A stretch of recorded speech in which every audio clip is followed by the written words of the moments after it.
How school bond elections work in Texas. School bond elections in Texas follow a process set by state law.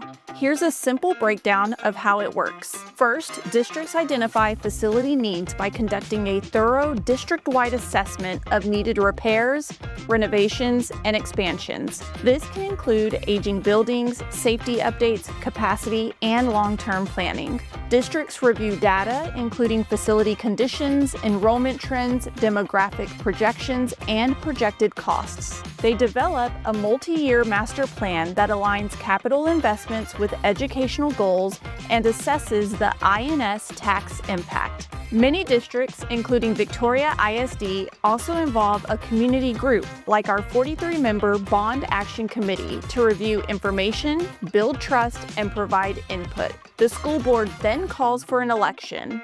This places the bond proposition or propositions on the ballot for voters. Voters decide whether to approve or not approve each proposition. If approved, the district can move forward with hiring architects, engineers, and contractors to begin the design, bidding, and construction process.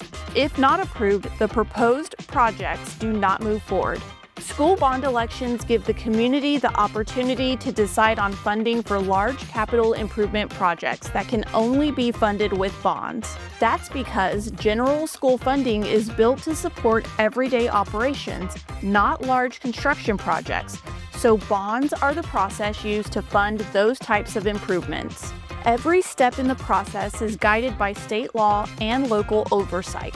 Information about the VISD Bond 2026 is available at visd.net/bond 2026. Early voting runs April 20th through April 28th. Election day is May 2nd. Victoria ISD encourages all eligible voters to review the information and participate in the election.